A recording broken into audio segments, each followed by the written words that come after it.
I always knew you were a dark horse, Mr. Yang. Well, speak for yourself. Albert, if I had met you a few years ago, my creative career would have taken a more interesting turn. I heard you had something new in the works. What's it about? Let me guess. The Adventures of the Nameless. Well, it's early concept at the moment. The Express crew has given me a lot of food for thought. But still, when it comes to key plot points, I'm in need of some inspiration. Ooh, inspiration. How about, How about this? We give you some ideas. After all, when it comes to scripts, we're seasoned professionals. Security! Security! Security! The rules of this game are like reality. We all think we have infinite possibilities, but when you really analyze it, every question and answer is constrained by previous choices. Relax.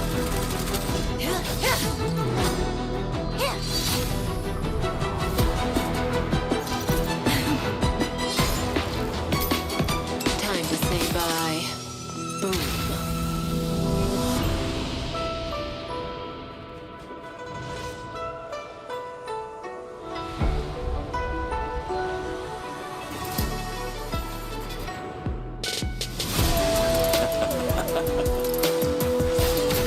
You think another name and face can blot out the sin of your past?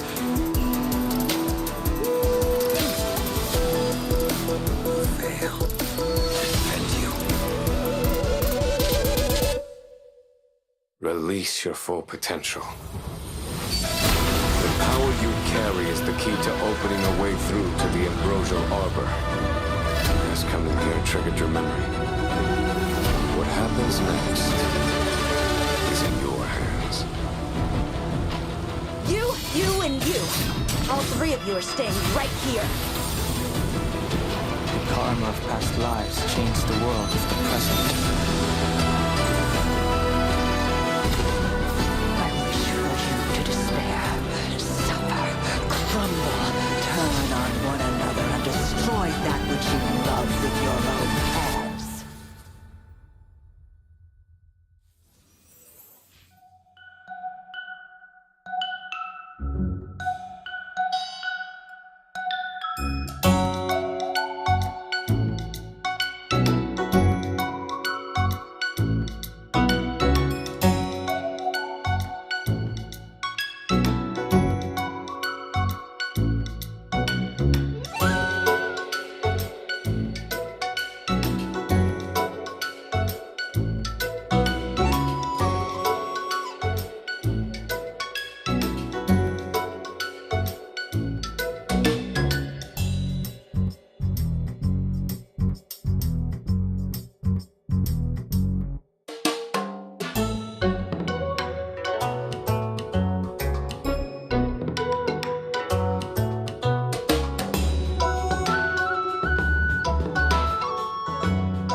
Whether or not your world has a day-night cycle. Good morning, good afternoon, and good evening. I'm your buddy Albert, and welcome to the version 1.2 Even Immortality Ends special program. Today, we have 3 special guests in the hot seats. Introducing... Hey guys, I'm Cheryl Texera, and I voice Kafka. Hey there, I'm Damon Mills, and I voice Blade. Hi, folks. My name is Corey Landis, and I voice Welt. Guys, it's great to have you with us. Man, that trailer was a roller coaster. Corey, your thoughts? Whoa, me already? Okay. It looked like various factions were getting ready for battle. I think we're one move away from a serious showdown here. Agreed. It was cool to see some new environments and enemies, too. I better get my team in order. You're gonna need to, my friend. In version 1.2, the Xianzhou Lao Fu will face a setback that threatens the fate of the whole alliance. The Trailblazer will need to pass through various delves and arrive at the location of the sealed ambrosial arbor, where a decisive battle with the one responsible for the Stellaron disaster awaits. Not to mention, Don Hung finally gets reunited with the Astral Express crew. Don Hung's journey has been longer than most could imagine. Care to elaborate, Damon? I didn't say anything. Come on, guys. You're trying to get me fired here. Editors, cut that bit out. What was I gonna say? Oh, right. The story left off on a bit of a cliffhanger last time. It sure did. I mean, why did Jing Yuan deploy those forces? Who is he trying to catch? And what about the Stellaron hunters? Where did they go after escaping? Well, who says they went anywhere? Cut that out, too. I'm sure all these questions will be answered in the upcoming story. Now, aside from Trailblaze mission updates, version 1.2 will see new characters coming to the warp. First on the scene, Blade.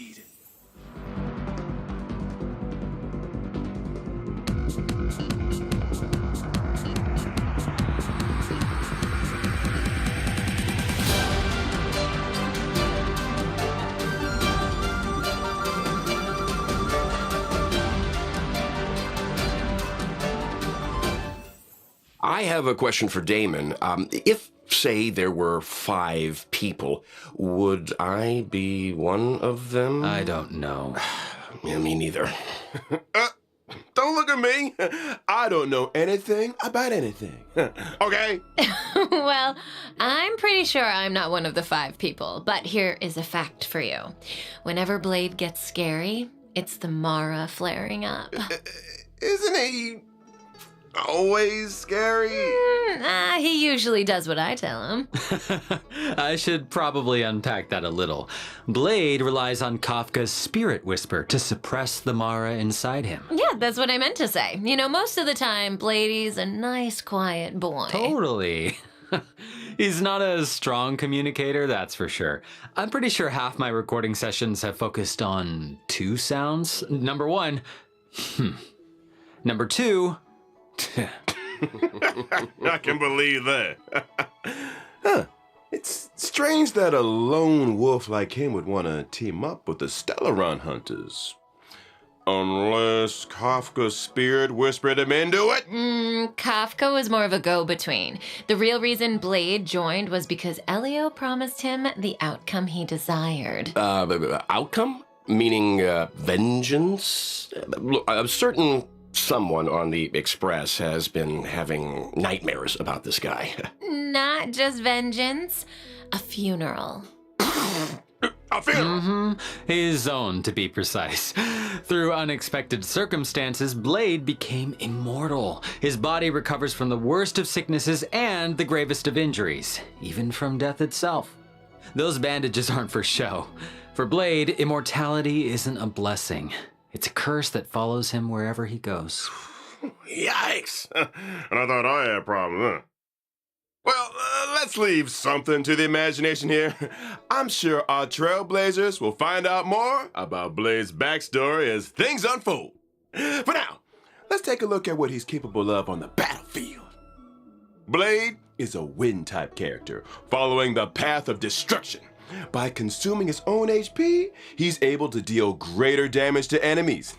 And I guess that's the risk you take when you're immortal. Blade's skill consumes a set amount of his own HP and initiates Hellscape. While Hellscape is active, Blade deals greater damage, and his basic attack is enhanced from Shard Sword to Forest of Swords. While Shard Sword is a single target attack, Forest of Swords deals damage to multiple enemies. I got a question. Can Blade still use his skill if his HP isn't enough to cover the set amount? In that situation, when Blade uses his skill, his HP decreases to 1. Ooh, that sounds a little dicey. A bit. Well, there's a silver lining. When Blade's HP decreases, his talent is triggered, granting him a charge. When charges are fully stacked, Blade unleashes a follow-up attack on all enemies and recovers a set amount of HP. When Blade unleashes his ultimate, his HP is set to 50% of his max HP, and he deals massive damage to a single target and adjacent enemies. HP for damage, huh? Interesting. No wonder he's so indifferent to being healed. Huh? And the more HP Blade loses, the more damage his ultimate deals. Yeah, it does. Blade's technique, Karma Wind, also consumes his HP and deals wind damage to all enemies after entering battle. When it comes to taking damage, Blade should be more afraid of himself than his enemies. This hurts me more than it hurts you. Ooh. New ultimate line, anyone? We can't let Blade steal the show. It's time to talk about another Stellaron hunter. His partner in crime, Kafka.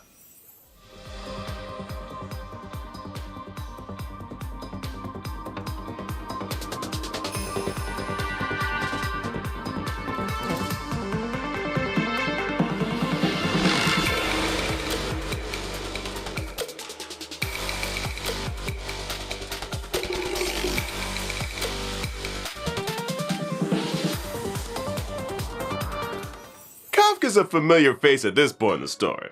She was the first person the Trailblazers set eyes on, and meaning Kafka must have been there for the Trailblazers' first words, the first step. No wonder so many players are calling her. Okay. I don't think that's gonna get past the editors there, Albert. Look, what I am interested in is this. Since Kafka appeared on Herta Space Station, she's managed to implant the Trailblazer with the Stellaron, hijack the Express's signals, and draw the crew onto the Cienjo La Fu. It almost feels like she has the Trailblazer's destiny in the palm of her hand. It's like Kafka said, when it comes to scripts, the Stellaron hunters are seasoned professionals. Well, that might be the case, but that's not to say the Trailblazers' choices aren't important. What's a script without a director? Reach the end of the story in your own way. I've got another question. Why did Kafka join the Stellaron Hunters? Ooh. So, Kafka was born on Teriez 5, a planet that knows no fear. And literally, Kafka is unable to feel the emotion fear, and therefore cannot comprehend the value of life. When Elio promised to bring about a change for her, she signed up without a second thought. Now, for someone who can't feel fear, she's pretty great at making others feel it. This scares you more than it scares me. You want me to use my spirit whisper on him, Albert? Yes. No. I mean, let's move on to Kafka's combat, shall we? Oh, yes. I thought you'd never ask. So Kafka is a lightning-type character following the path of nihility, and she can deal additional damage over time to enemies. Her skill deals lightning damage to multiple targets. If an enemy is afflicted with DOT, they receive an additional bout of DOT damage. That is to say, if an enemy is already afflicted with DOT, they receive additional damage both during their turn and after Kafka's attack. That's right. Not to mention, additional damage doesn't replace existing DOT. I mean, did you think Kafka was gonna take it easy on him? Come on. And separately, after an ally uses a basic attack, Kafka will launch a follow-up attack. Kafka's ultimate, on the other hand, deals lightning damage to all enemies with a chance of shocking targets and immediately dealing additional damage to those already shocked. Kafka's technique can attack all enemies within a set range and deals lightning damage to all enemies after entering battle. How elegant. Well, she likes elegant things, and there's a certain elegance to combat. Kafka's abilities are kind of terrifying. Her enemies are like flies trapped in a web, slowly taking damage until... Boom. Ooh, hey, that was pretty good. Yeah, From HP sacrificing maniacs and emotionless sociopaths to the coolest kid on the block, it's time to introduce our next character. What? Hey, that is a little harsh. Also, since when did Welt become the coolest kid on the block? Think again. I'm talking about the born and bred Bellabog hero, Luca! Oh, come on.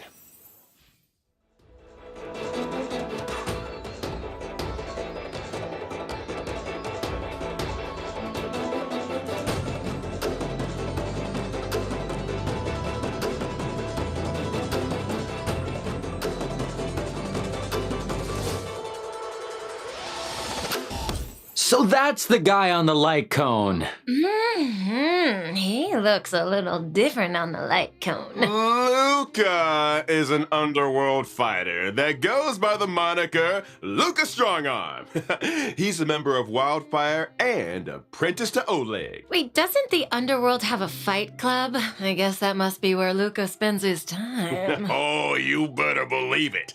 In fact, he's the Fight Club champion, and not only that, he's also a reliable operations consultant for the moles. So he's with the moles, huh?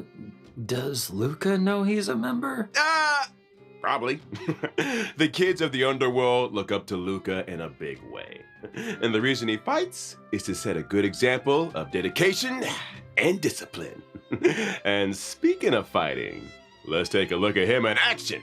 Luca is a physical type character following the path of nihility. After multiple attacks, he's able to launch an enhanced basic attack. His skill deals physical damage to a single target and has a chance of inflicting bleed. And during battle, Luca can obtain fighting will through a variety of attacks. When fighting will reaches a certain number of stacks, Luca's basic attack is enhanced. His enhanced basic attack deals 4 hits of damage, with the final hit dealing additional damage to enemies currently inflicted with bleed. Kids today, no respect.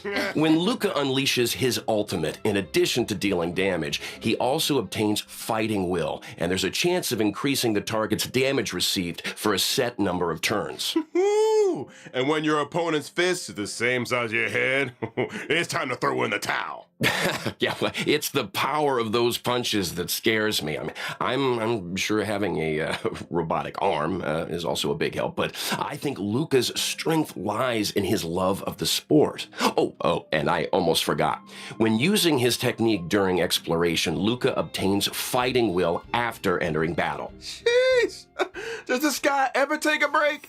Well, it was great to start off the program with a character deep dive. Next up, it looks like we've got 2 brand new 5-star light cones coming to the warp in version 1.2. Let's start with a Path of Destruction light cone, the unreachable side. Oh, okay. Question. The Paradise Blade mentions in his ultimate line, is that where he's standing right there?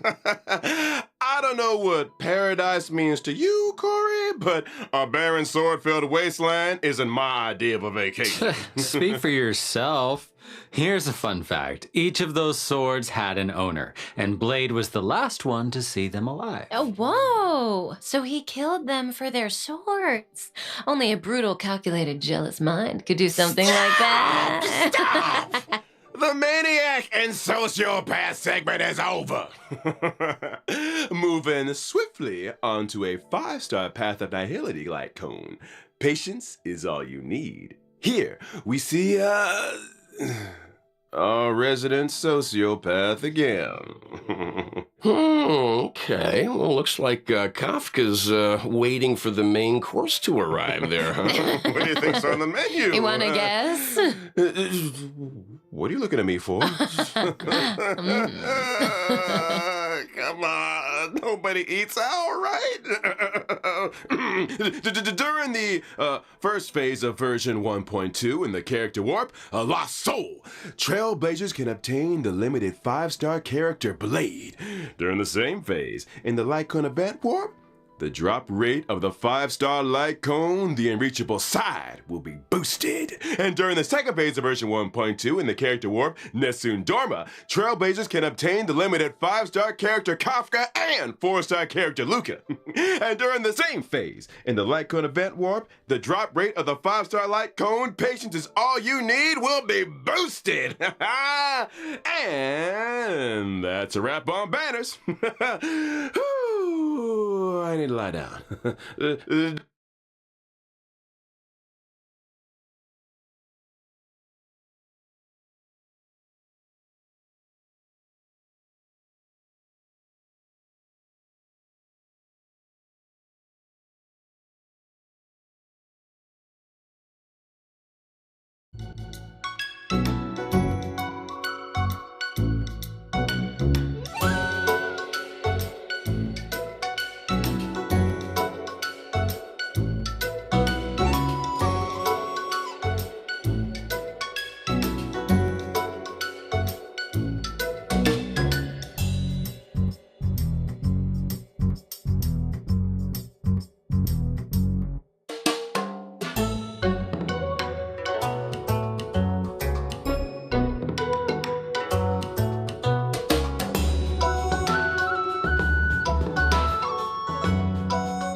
Welcome back, everyone! As mentioned at the start of the show in version 1.2, before the Trailblazers' decisive boss battle, they will need to pass through various delves.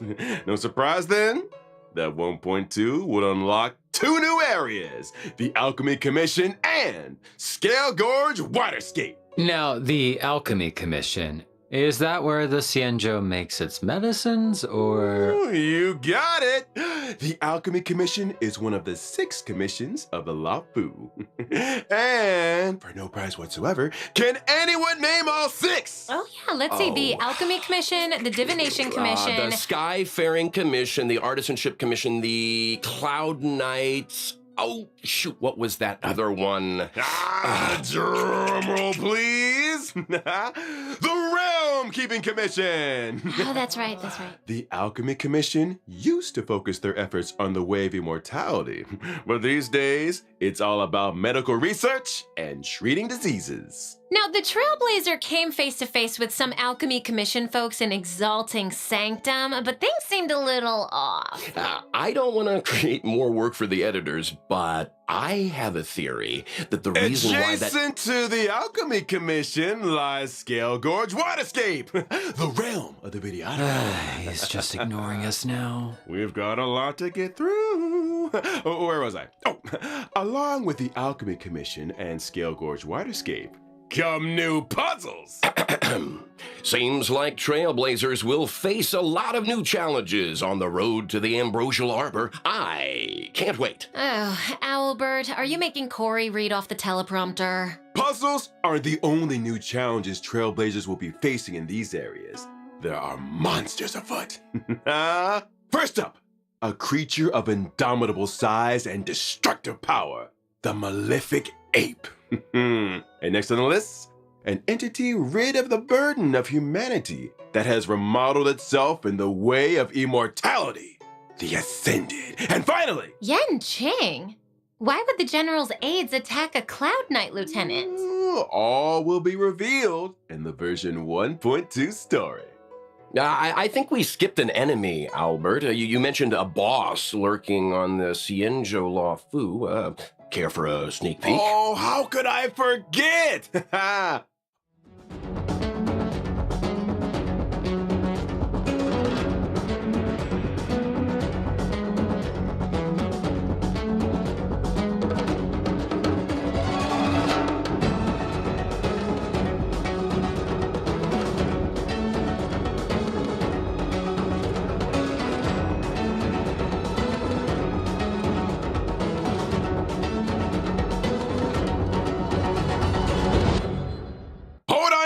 Folks, it's Fantilia the Undying, wielder of the power of both the destruction and the abundance. In her first phase, she summons abundance lotuses which restore her HP and reduce the player team's skill points. Weakening her enemies and strengthening herself in one fell swoop? Yikes.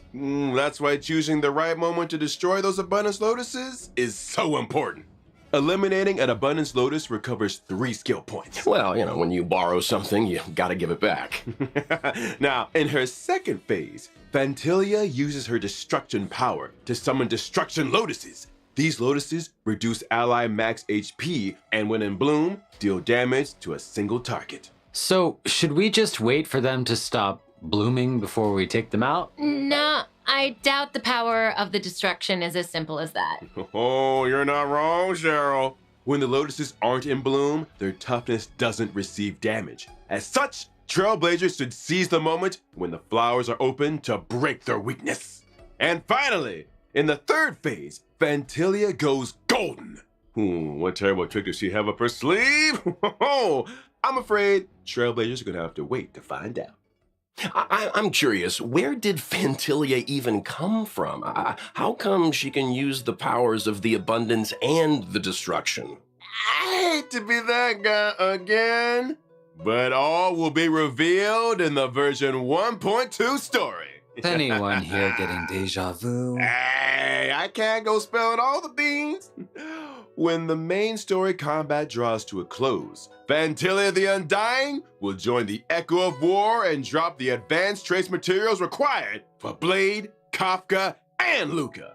Regret of Infinite Okama. And a quick reminder, Trailblazers, Echo of War has a limited number of weekly rewards, so don't forget to plan ahead. Also, in version 1.2, Stagnant Shadow, Shape of Celestial, is arriving, which drops the brand new character Ascension material, Ascendant Debris. This is also the Ascension material required for Blade. Well, if I'm not mistaken, it's time to talk about version 1.2 events. Ooh, I've been waiting for this segment. Let's start with Tales of the Fantastic. The crisis on the Xianzhou Laofu has subsided, and the feats of the Nameless can be heard on every street corner. Starskiff Haven storyteller, Mr. Cien, is interested in the Astral Express's tale, eager to work his storytelling magic. Oh, yeah, the storyteller. I'm familiar with him. I wonder what he'll do with the Trailblazers story. His artistic license and collage editing bring all kinds of tales to life. Well, that's Mr. Cien, all right. To spruce up the tale, he has given us a set of protagonist models. Protagonist models? What's that? I hear it's kind of a magical object invented by one of the scriptwriters at the Immersion Club. It industrializes the scriptwriting process. As long as you follow its guidance, you'll be able to captivate an audience with your storytelling. To unleash the full potential of the protagonist models, the Trailblazer must accompany Mr. Cien into the past and visit historical battle locations. Now, the name might be a little dull, but don't underestimate the protagonist models. Different combinations have different effects. Once the protagonist models have been properly refined, Legend of the Trailblazer can be a runaway hit. Oh, this sounds like a fun event. Well, there's more where that came from. The next event is called Underground Treasure Hunt. The underworld appraiser, Bellaway the Miner's Lamp, is making a comeback. They say that in Belobog's great mine, ancient ruins have been discovered where many rare treasures and relics are waiting to be identified. However, according to the senior treasure hunter Axe, there exists a space beneath the ruins where relics of even greater value may be found. The only thing is, the road to the ruin depths is filled with all kinds of danger. Treasure hunters must steel themselves and explore sealed areas in order to progress deeper into the ruins. I'm sure these sealed areas are full of hidden treasures, but there's always a catch. Surprise and danger rolled into one. I'm sure Kafka would get a kick out of this. Treasure hunters will need endurance, courage, and insight if they want to succeed. It's almost certain that the sealed areas will contain enemies, but supplementary items and keycards to other sealed areas are the secrets to progression. This is a solo mission, right? It sounds like a tough challenge to take on alone. Oh, they won't be alone. During exploration, treasure hunters can be sure to run into familiar faces. Let's hope that we're happy to see them.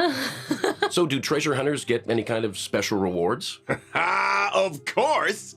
In the Underground Treasure Hunt event, aside from the usual stellar jade, treasure hunters can obtain the themed Where's the Rabbit chat box. Isn't the rabbit in the chat box? It's a treasure chest. What I'm trying to say is, the theme of the chat box is called Where's the Rabbit? Okay. So the rabbit's in the treasure chest, right? In version 1.2, the message and chat box functions will be enabled for the first time. Trailblazers can obtain and swap between chat boxes. And I'm not just talking about the friend chat screen. I'm talking about the game's character interaction chat boxes too. Oh, I love the rabbit design. It seems like something Clara would like too. So cute. Yeah, so cute. Do you think Svarog could have designed it for Oh. her? Maybe? Interesting thought. Safe to say that chat boxes will continue to get updates. Trailblazers will be able to view and swap between those they already have, as well as view those they've yet to obtain. On to the next event. Where are you, Mystery Trotter? This really is the version of missing creatures, isn't it? The good news is, all of them can be found. Regan of Bellabog has come across a new scientific research gadget. Homemade sensor number 223. The device is able to detect mysterious coordinates that display abnormal readings. I recognize that abnormal reading. Isn't that just a trotter? Oh no, don't tell me that we have to fight it. I mean, sure, it's a little scary, but it's cute, right? If I told you it dropped stellar jade, would that change how you feel, maybe? Yeah, that thing's bacon. Yeah. Sorry. You know what's tastier than bacon? What? Forgotten Hall updates! In version 1.2, the brand new memories of Cienjo, the Voyage of Novice Strigger, will be arriving. Yeah, now we're talking. That's not all. After clearing the Forgotten Hall Memories of Cienjo Stage 1, Trailblazers can obtain the 4-star character Yukong. Cool. In addition to the Forgotten Hall, the simulated universe will also be receiving an update in the form of World 7. And the brand new planar ornaments, Rutilant Arena and Broken Keel, will be added to the World 7 immersion device. Wow. And the ride doesn't stop there either. In version 1.2's Planar Fissure event, Trailblazers that successfully challenge the simulated universe can obtain a set amount of double planar ornament rewards. Meanwhile, in the Alchemy Commission's Cavern of Corrosion, Trailblazers can obtain the brand new Cavern Relics, Longibus Disciple, and Messenger Traversing Hackerspace. Nice. And finally, in 1.2's Realm of the Strange event, players that successfully challenge the Cavern of Corrosion can obtain a set amount of double Cavern Relic rewards. Whew. And I think we're gonna pass out for a while. Over to you guys. No problem. We got you, buddy. We got you. In version 1.2, the 2 companion missions, Letter from a Strange Woman and For I Have Touched the Sky, will be arriving. In a letter from a strange woman, the Trailblazer will receive a request from Kafka. As for how the Trailblazer should respond, I only have one thing to say. When you have a chance to make a choice, make one that you know you won't regret. All will be revealed in version 1.2. Sorry. Isn't he supposed to be passed out? I think someone's playing sound bites. I should say a little something about the other companion mission. In For I Have Touched the Sky, an accident has occurred in Stargazer Navalia. When the Trailblazer investigates, they find a girl in trouble. Who could she be? And what secrets could Yukong be hiding? Thanks for watching Keep It Up with Star Rail. Hey, sound guy, a little early on that one. Before we bring things back to a close here, let's talk about the ever-popular reward events. Version 1.2 will see the return of the Gift of Odyssey check-in event. During the event, as long as Trailblazers log in for 7 days, doesn't have to be consecutive, they can acquire 10 Star Rail special passes. Yes! I love a chicken event! Yes! Let's do it! That's exciting. Can somebody get Corey some water, please?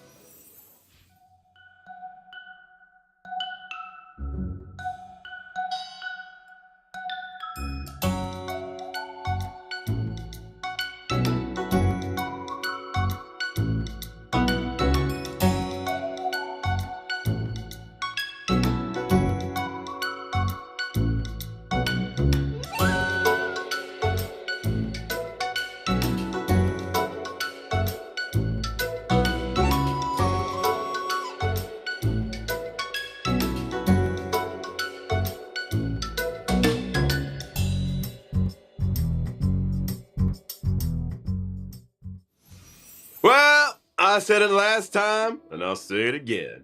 Time flies when you're having fun. Another special program has come to an end. We talked about a lot of 1.2 features. You guys, got any favorites? Gotta be that boss fight for me. When the crew fought the Doomsday Beast and Cocolia, Welt was watching from the sidelines. This will be the first time we see him on the battlefield. Ooh. So watch your back, Fantilia. I'm excited to see more of Blade.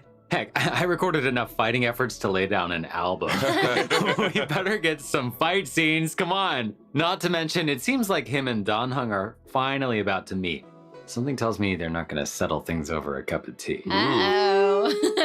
As for me, it is all about Kafka. Although I am curious about the Tales of the Fantastic event, because this sounds like Trailblazers have plenty of room to get creative. Seems like we're all a little biased here. but one Totally. thing is for sure, 1.2 is a version to look forward to. Albert here has done a good job keeping us in check today, you know, and there's still a lot of mystery out there for you Trailblazers to delve into.